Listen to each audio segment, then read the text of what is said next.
And it's another crunchy weekend across Europe with some exciting games to look forward to. Manchester United will hope to continue their perfect start to the season and will love to remain top of the log before the international break. But Arsenal against Liverpool is the pick of the pack this weekend in the Premier League.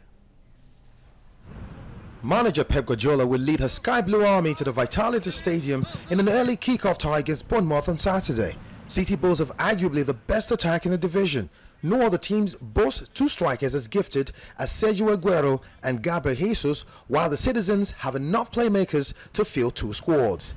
However, Bournemouth upset a few of the big boys last season, and Pep must be really weary. All the games on Saturday will see Jose Mourinho and his Manchester United side host Leicester City. The Red Devils are in imperious form, having recorded 2 consecutive 4-0 victories in the last 2 games of the season, and the signs seem ominous that Jose's men mean business. Crystal Palace will welcome Swansea City. Newcomers Huddersfield Town will be seeking their 3rd straight win when Southampton come calling. Newcastle United entertain West Ham with both sides desperate for a first win, while Brighton will be the guest of Watford. The biggest tie of the round will see Liverpool host Arsenal and Anfield, with both teams inconsistent through 2 matches. The first week of the season saw both Liverpool and Arsenal irrepressible going forward, yet suspect at the back. It was a different story in week 2, though, as the Gunners failed to score at Stoke City, while Liverpool only found the net once against the stubborn Crystal Palace side at Anfield. Before then, Chelsea will face Everton, and the Blues must find a way to stop 200 goals man Wayne Rooney, who just can't stop scoring at the moment. West Bromwich Albion take on Stoke, while Tottenham Hotspur host Burnley. Barcelona have won 13 and drawn 2 of their previous 19 meetings with Alaves. Leo Messi's 350th La Liga goal proved elusive as he hit their woodwork 3 times in Barcelona's 2-0 victory over Real Betis to kickstart their title hunt. Banking on Alaves to bag all 3 points against the wounded Catalans may be asking for too much. Girona will try to follow up the 2-2 with Atletico Madrid as they welcome Malaga. Las Palmas entertain Atletico Madrid. On Sunday, league champions Real Madrid welcome bitter rivals Valencia to the Bernabeu. Madrid began the defense of their title with a 3-0 win over Deportivo La Coruña. Zinedine Zidane's men have lost just 1 of their last 15 league games against Valencia prior to the back-to-back wins for the Galacticos in 2016. Elsewhere, Espanyol face Leganes. Athletic Bilbao are away at Eibar as Getafe hosts Sevilla. Champions Juventus travel to Genoa on March Day 2 of the 2017 Italian Serie A. Later on Saturday, AS Roma welcome Inter Milan to the capital for a crunchy encounter, while Benevento play Bologna. Cagliari will visit 7-time European champions AC Milan at the San Siro on Sunday. Torino face Sassuolo. It's Chievo against Lazio. Fiorentina entertains Sampdoria, while Napoli tackle Atalanta. On Saturday, Carlo Ancelotti leads his Bayern Munich side on a road trip to Werder Bremen. Eintracht Frankfurt tackles Wolfsburg. Bayer Leverkusen hosts Hoffenheim. Borussia Dortmund face Hertha Berlin. 2 fixtures on Sunday will see RB Leipzig face Freiburg, while Hannover 96 trade tackles with Schalke 04. All right, interesting fixtures to look forward to this weekend. Then I've got sport analyst Matthew Okugbe with me in the studio. Hello, Matthew. Good morning. Yeah, good morning, my wife. It's great to be back. Yes, before we go to the Premier League proper, let's quickly talk about the Champions League draw made yesterday. We saw some interesting groups to look forward to.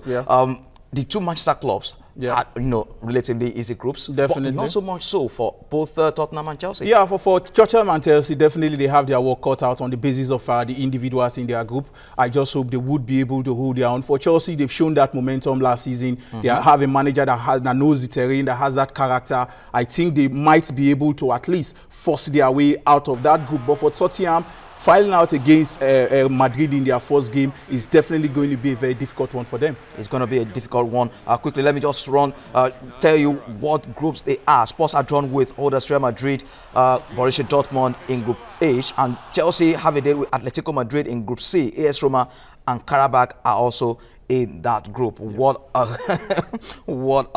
draw for both sides. Okay, let's go to the Premier League now. It's been a fast start to the season in the Premier League. goals, goals, and goals. What's your impression of the season so far? It has been highly frenetic, as many as anticipated. Both teams have also shown that some of the signings they made are spot on. Lukaku, for me, has been scintillating since joining United, has been able to get 3 goals already in his first 2 competitive games. And United, for me, what a team, you understand, to look out for. They've scored 8 goals in their first 2 games without conceding any. They've shown that consistency going forward. The bane behind this United team last season was their inability to constantly put the ball at the back of the net in the absence of Zlatan Ibrahimovic. But this time around, we've seen the combination of Mkhitaryan, Rashford, and now Lukaku. Scintillating for me, the idea to bring in a Matic to also support Pogba in the midfield also paid out. We saw them in the last game against Swansea. Pogba, for me, had a free road because he had Matic to cover for him. So United seemed to be the team that would be able to give others a run for their money. But at this point in time, early days, no doubt about that, on the basis of the team they've played yet, they lock on against West Ham and Swansea. For me, these are not the 2 tests yet for United. By the time they begin to file out against the likes of Manchester City, Chelsea, Liverpool, and the results they ground out in some of those marquee fixtures, then we can begin to see them as one of the title favorites. Well, you're talking about United, and we can see them on the screen against Swansea, I beg your pardon. Perhaps their toughest test so far this season will come this Saturday, that's tomorrow, against Leicester City at Old Trafford. It's still early days now, but the signs are there for Jose Mourinho's men.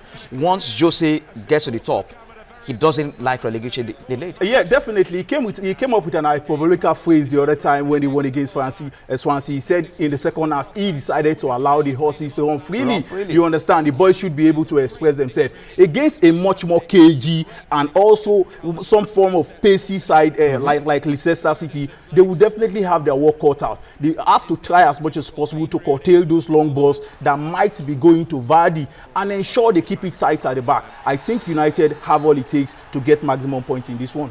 All right, they will get maximum point, 2 consecutive 4-0 victories in their first 2 games. And so United fans, really good times for them. Manchester City. It's another interesting, another interesting side this season under Pep Guardiola. They were pegged back by Everton in their last game. They are, are facing Bournemouth this weekend. We know what Bournemouth can do to the big teams. We saw that last season. So it's not going to be a walkover for Pep Guardiola's side. For me, I've always said dominating a game without a much more constructive penetration. Most times it doesn't win you game. We saw that in this City side last season. They get to dominate game. You saw the game against Everton when they had to struggle, dig deep, courtesy of that volley from Sterling that ensure they were able to share the spoils in that one. I think this City side have to be very, very much direct. There is no plan B. Whenever this tiki-taka style of football, this Barcelona system they've been able to inculcate in their own style, seem not working. What is the plan B? I think they should be able to diversify their play, come up with other ideas, try as much as possible to use the wing play and get those long balls across to Aguero. Aguero also has struggled in the first 2 games. He has not been able to hit the ground running. City, for me, look a decent side, but I think if they really want to make an impact this season, they need to do more. Talking about Manchester City, you mentioned one thing that is very interesting. You don't seem to have options because what happens when you have teams coming at you? I mean, teams that will sit back. Definitely. Of course, many teams will sit back against City this season. What happens? What's the plan B? When you look at United, they've got options. You can bring on Fellaini. You've got Ibrahimovic, who they've just re-signed on a year contract now. They've got height in the team. But that's not so for Manchester City, who have got Gabriel Jesus and Sergio Aguero. These are not 6-foot guys. Well, regardless, I think every manager should be able to bring his tactical acumen to bear when it comes to a game that becomes too cagey. There are ways to play. Getting a long ball doesn't really mean it has to be at the top. You look at the pace of your strikers and ensure they are in the right pace and ensure they get those balls at the right time. I think this idea of putting passes between 2-3 meters seems not to be at least as working as many would have expected for City. Hopefully, they would be able to at least put in back, drag back with this kind of, they are very, very much expressive kind of player, as I said, and being able to spread the balls wide. They have much more pacey wingers than any other team in the EPL. I see no reason why they are not using their wings as efficient as many would have expected. Well, this must be really some kind of headache for Pep Guardiola. If you were the manager, what would be running through your mind? You've got talented players in your squad, Bernardo Silva, Gabriel, Jesus. You've got De Bruyne going forward, David Silva, all these talented players, Leroy Sané. How do you make all of them happy? Because at some point, we saw Leroy Sané dropped for the first game of the season. Bernardo Silva hasn't started the game yet. How do you keep all these players happy? These are top-class players who should be playing, starting regularly. For me, you really would have to cut the manager some slack on the basis of the crop of players he has been able to bring into the side. Not to forget, they would be playing the Champions League and lots of other competition, especially in England. Definitely, other players would also get their lookings. But as we know, some of these top players would want to play in, week out. But I think one thing Pep should ensure he does is this: he should cut down on his ego and ensure that he gives the guys the kind of embrace they need. If a player is not playing, no doubt about that, he won't be happy. But I think he's asking too much, bringing too many tactical approach into the team. You see how much changes he makes week in, week out. That seems not to be working for the team. I think he should be able to at least come up with an 11 that would at least in the first in the next 3-4 games be able to play together, come up with that synergy going forward. All right, let's talk about Chelsea now. They bounce back against Tottenham, but definitely there are worrying signs at Stamford Bridge. It was a shaky performance against Spurs at Wembley in the last time out. They lost their first game of the season against Burnley 3-2 at Stamford Bridge. So the worrying signs are there. For me, I think it is early for you for myriad of persons to begin to look at Chelsea as a team that won't be able to push for the title. Underrate this team at your peril. They've shown that consistency last season. They are a side with that character. They might not play as scintillating as many would have expected, but they know how to get the job done, most especially when push comes to shove. In the first game against Burnley, they stuttered, no doubt about that. Many would have expected them to hit the ground running on a very, very positive note, most especially playing in front of their home crowd. But you would call them so slack on the basis of those 2 yellow cards and those 2 red cards, and they were able to push themselves almost back in that game. Going forward, I think Chelsea is a team that has that character. By the time they get their talisman back in Eden Hazard, Pedro, this combination, I think, would be able to hit the ground running at their own pace. They are playing at home this weekend. As if they're able to get maximum points in this one, I think their season is back alive. And before we leave Chelsea, how do you solve the problem of their talisman striker, Diego Costa, who has gone a wall so far this season? I think it's not returned to the team. I think the manager should hit the humble pilots at this point in time. He should put a call across to Diego Costa and talk to him.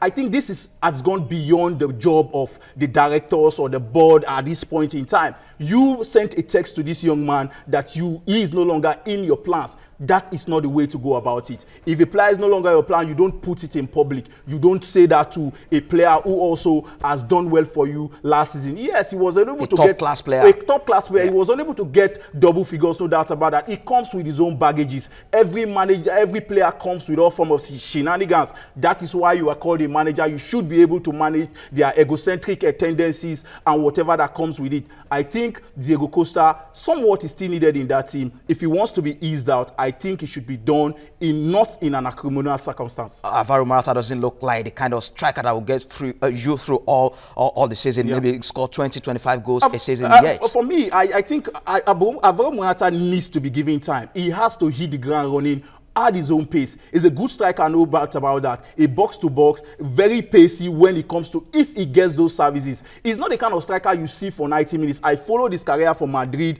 also to Juve. He wants to wait for those balls. I think if he gets the right kind of services, he's a player you can guarantee that might give you a double figures at the end of the season. All right, away from the Premier League champions, and now Liverpool and Arsenal are two inconsistent sides, you want to say, over the years. They face off this weekend.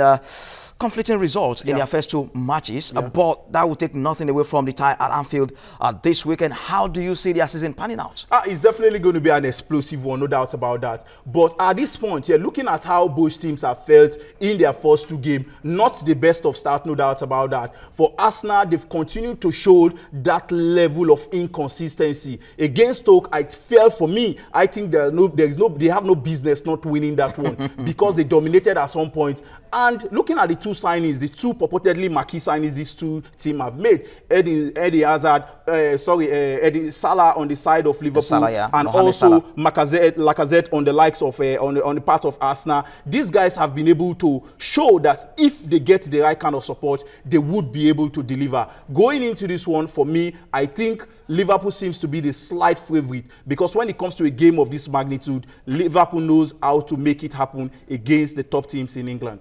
Well, for those who like to stake their money on some matches, this is the kind of match you know it will never be goalless. Definitely. Because these are 2 sides who just don't know how to defend. It's definitely going to be a frenetic fixture from the beginning till the end of the whistle. Both teams are not known for being cagey. They are very, very expressive. They would use the wing play as much as possible and try also to hurt each other going forward. If you put your money on this one that is going to be a goalless situation, definitely you are looking at a ticket that might not fall in at the end of the day. There's going to be much of goals in this one, but whoever takes it at the end of the day would be the most disciplined side that try as much as possible to concede less and also see how he can hurt the opposing team going forward.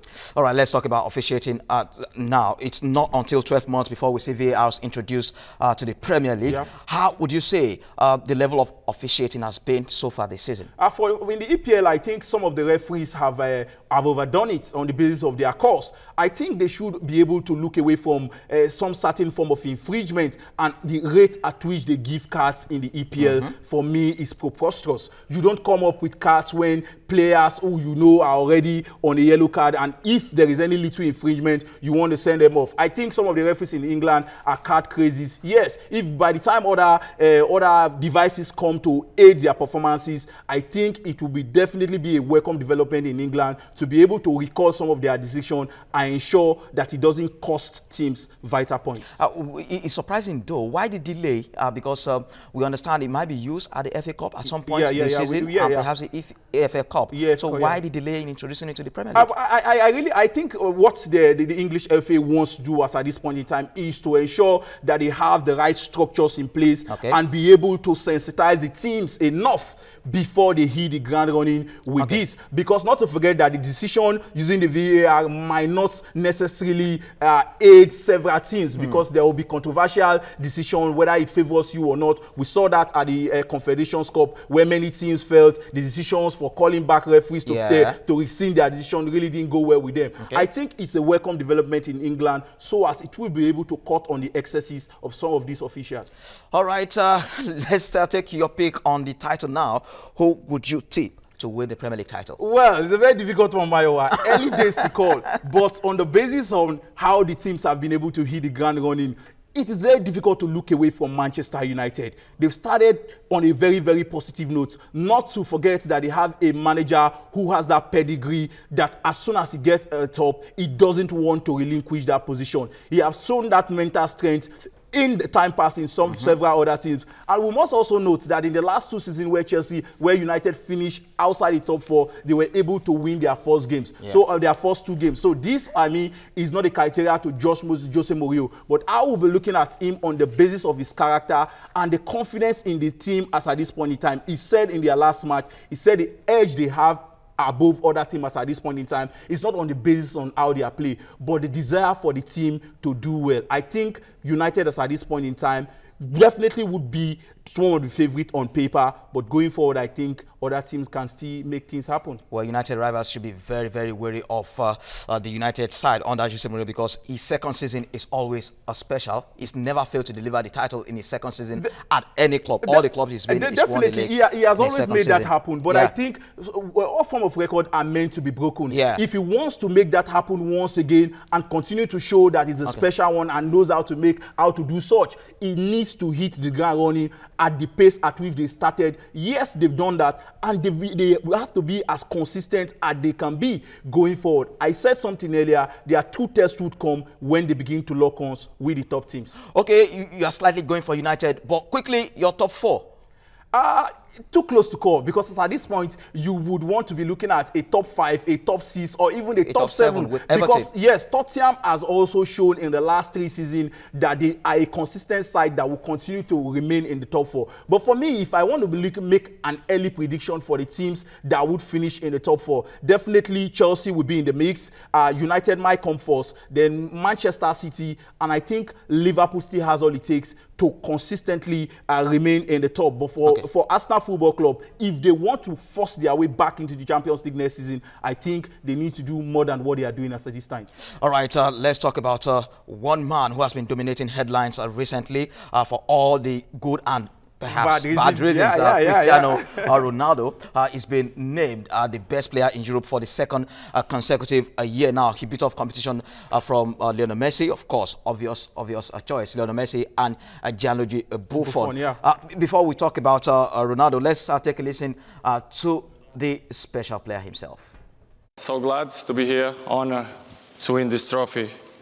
Again, I have to say thank you to my teammates and congrats to them too. I'm so happy for them too. For the national team too, I know it's not the trophy of the national team, it's club, but I have to say, because when I go to the national team, they always give me motivation to carry on and work hard all the time. And blessed, you know, so happy, the supporters of Real Madrid, everyone who helped me to achieve this trophy. So I'm so glad and so happy. Thank you, everyone. Well, Cristiano Ronaldo is doing great things. He's the obvious pick for the Ballon d'Or award as well. But recently, he's not been happy over tax issues in Spain. And he was given a 5-match ban for shoving a referee. You don't do that while playing football. He should know that. But you can't take anything away from this. At this point, I think we should dwell on the positive. I think it's positive on the pitch of play, in and off the pitch of play, really outside the negative that comes with it. Every player has really have their shortcomings. But looking at his performance in the last 2-3 seasons for Madrid, he has been phenomenal. One player that knows how to reinvent himself as age wears on. For me, he has once again shown that he's no longer as spacey as he used to be in the time past, but he has once again also know how to drift into the midfield and also support the strikers going forward. He has gotten as many goals as possible for his club side, and I think it's a well-deserved one for him. Congratulations, I would say, to Cristiano Ronaldo. Hopefully, he would be able to replicate this kind of performance, so as he would be in the line to win the Ballon d'Or at least for the 5th time ahead of Lionel Messi. Well, it's good to see Messi there in the crowd applauding his rival. That's the spirit of sportsmanship. But I think these guys sometimes they take these things overboard, and it's as a result of the rivalry between two clubs. Both players, I think, love one another. They should continue to show this love and also preach unity in football. I think there are no bad bloods between them. Messi had his better times, and I think at this point in time, he should join hand in celebrating Cristiano Ronaldo. Well, Ronaldo was also voted a forward of the year, beating Paulo Dybala and again Messi for the award. So I'm going to put you on the spot now. This debate has been ongoing and it's not going to end anytime soon. Who is the more clinical between Messi and Ronaldo when it comes to finishing off goals? I think Ronaldo edged it for me on the basis. He's a goal poacher anytime, any day. Even with his eyes closed, sometimes he knows where the net is. But Messi, a Maculian, no doubt about that. He knows how to mesmerize, how to ensure that he gets defensive open as soon as he gets the ball, especially between the 18-yard balls. But when it comes to finishing, I think Ronaldo has an edge, my opinion, though. Well, and it's beginning to seem that Ronaldo is turning to more of a striker at Madrid now, because that pace isn't no longer there. He used to rely on pace for his game. Definitely. I said it earlier. Formerly, we see Ronaldo, he likes playing from the flank, but this time around, he's gradually evolving into a striker. He wants those balls to come at him. He doesn't want to run as much as possible. And if you look at the goals he got in the last 2 games he played for Madrid, these are goals that came outside in the 18-yard box. So sometimes he sees that, yes, I might not be able to run at these defenders as much as I want. Let me also see if I can try outside the 18 and also hit the back of the net. He knows how to get the goals regardless of with the part of the pitch. But for me, I think he knows those pace are no longer there, and he has been able to reinvent himself. Good one for him. I think he still has a 2 or 3 more very, very active season ahead of him. Well, Messi has 5 Ballon d'Or, awards. Yeah. Ronaldo has 4. Yeah. And everybody is tipping him to equal Messi's record. Yeah. And that debate will come up again. Who's better? There is no debate about that. That record definitely would be equaled. If Ronaldo wins this year, they are tied on 5-5 each. Then he goes into the 2018 season to see who can come out on top. And Messi still has years on his side. And I also believe Ronaldo knows how to make it happen when it comes to head-to-head against Lionel Messi. All right, before I let you go, quickly, if you were a manager, who would you rather have in your team? If you had the option to pick one, Messi or Ronaldo? Oh, well, I would have said I wanted both of them on my team. But I think I would want a Lionel Messi. I've spoken so much about Ronaldo, no doubt about that. But I think with the creativity of a Lionel Messi, an average striker might become one of the best in the world. If he plays with Lionel Messi. All right, thank you very much, Matthew Okugbe, for coming on the Breakfast Show this morning. A pleasure, Mayowa. All right, that's all on Sports Updates for now. With me, Mayowa Ajayi. Over to you now, Ngozi, and the mic for the rest of the Breakfast Show. Mayowa, if I am the manager, certainly I will do everything to have Messi and Ronaldo on my team. But that'll be too much for other teams. Don't worry, that's what I want. I want all the trophies. But speaking of the Ballon d'Or, don't you think the 5-match ban would scuttle the chances of Ronaldo getting that this year? No, I don't think so. Think so? That's already decided. This is a new season. This is a new season already, yeah. All right. My bad. Thank you, Mayowa, for the updates there. Thank you. Thank you.